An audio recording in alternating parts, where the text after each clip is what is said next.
What up and welcome to Rama Screen YouTube channel, and here's my review of Peacock's new series, Twisted Metal. Let's rock this. First up, I would like to say thank you to Peacock streaming service for granting me the screeners to this entire new show.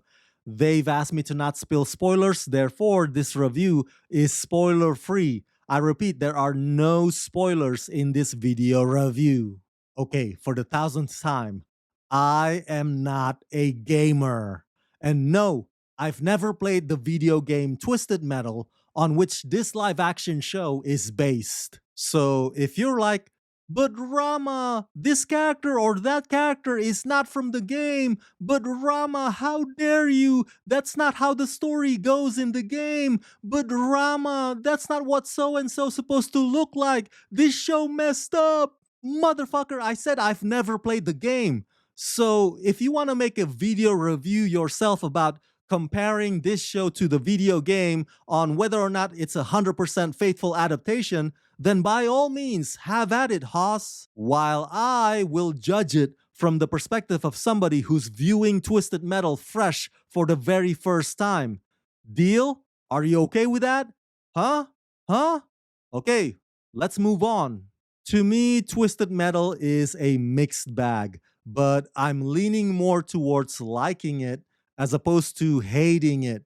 Some of the episodes are fun and thrilling with impressive car chases and car stunt work, and obviously the designs for the post-apocalyptic world emulates Mad Max. But then some of the episodes are also way too chatty, and it hits the brakes way too often. Look, I get it. It can't be all action all the time. You gotta breathe a little and get to know the characters better. But unfortunately, some of those moments just drag and drag and drag. I actually enjoy the buddy comedy pairing of Anthony Mackie and Stephanie Beatrice, and it's clear that those two tried their best to make it work. But this whole thing could have been a lot more effective if they had cut down the number of episodes and condensed the storyline significantly.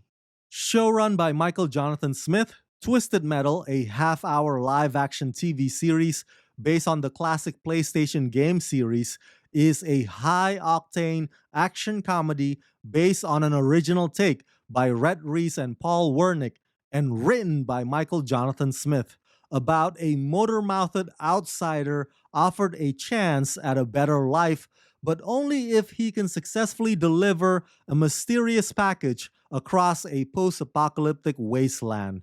With the help of a badass axe-wielding car thief, he'll face savage marauders, driving vehicles of destruction, and other dangers of the open road, including a deranged clown who drives an all-too-familiar ice cream truck. Starring Anthony Mackie, Stephanie Beatrice, Thomas Hayden Church, with Will Arnett and Samoa Joe, also starring Neve Campbell, Richard Cabral, Mike Mitchell, Taj Vaughns, and Lou Beatty Jr.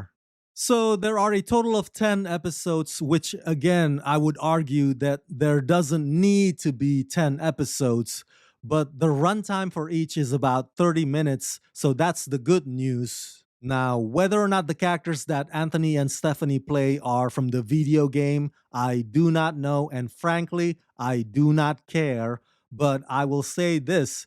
Both Anthony and Stephanie got attitude to spare. The dynamic between those two is the engine that drives the story. Stephanie in particular is so excellent with her eyeball movement and her reactionary facial expressions that I could just watch her be pissed off, angry all day, every day. Their characters, Milkman John Doe and Quiet, each has their own strong-headed ideas on how to survive in this post-apocalyptic world. They've seen some shit, they've been screwed over a lot, so their trust in people runs on thin ice. So it's interesting watching them collabo or try to get their objectives on the same page, because a lot of this is also a road trip storytelling format, which, as you know, I'm very fond of. I tweeted the other day that I think Samoa Joe as Sweet Tooth is like the perfect casting ever. Well, that tweet got a few pushback from those who think that Samoa Joe should have been given the chance to voice Sweet Tooth as well, instead of giving that voice work to Will Arnett. And look, Samoa Joe has done voice acting before, so I get it. I totally understand the frustration. But I'd be lying to you if I said that Will Arnett didn't do a hell of a job voicing Sweet Tooth, because the fact is, he sure as hell did.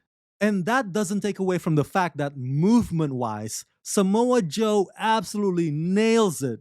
The way he walks, the way he swings his weapon, the way he chops his victims. I mean, physicality wise, Samoa Joe really captures the sinister, menacing, psychotic, unstable nature of Sweet Tooth. Absolutely scary through and through.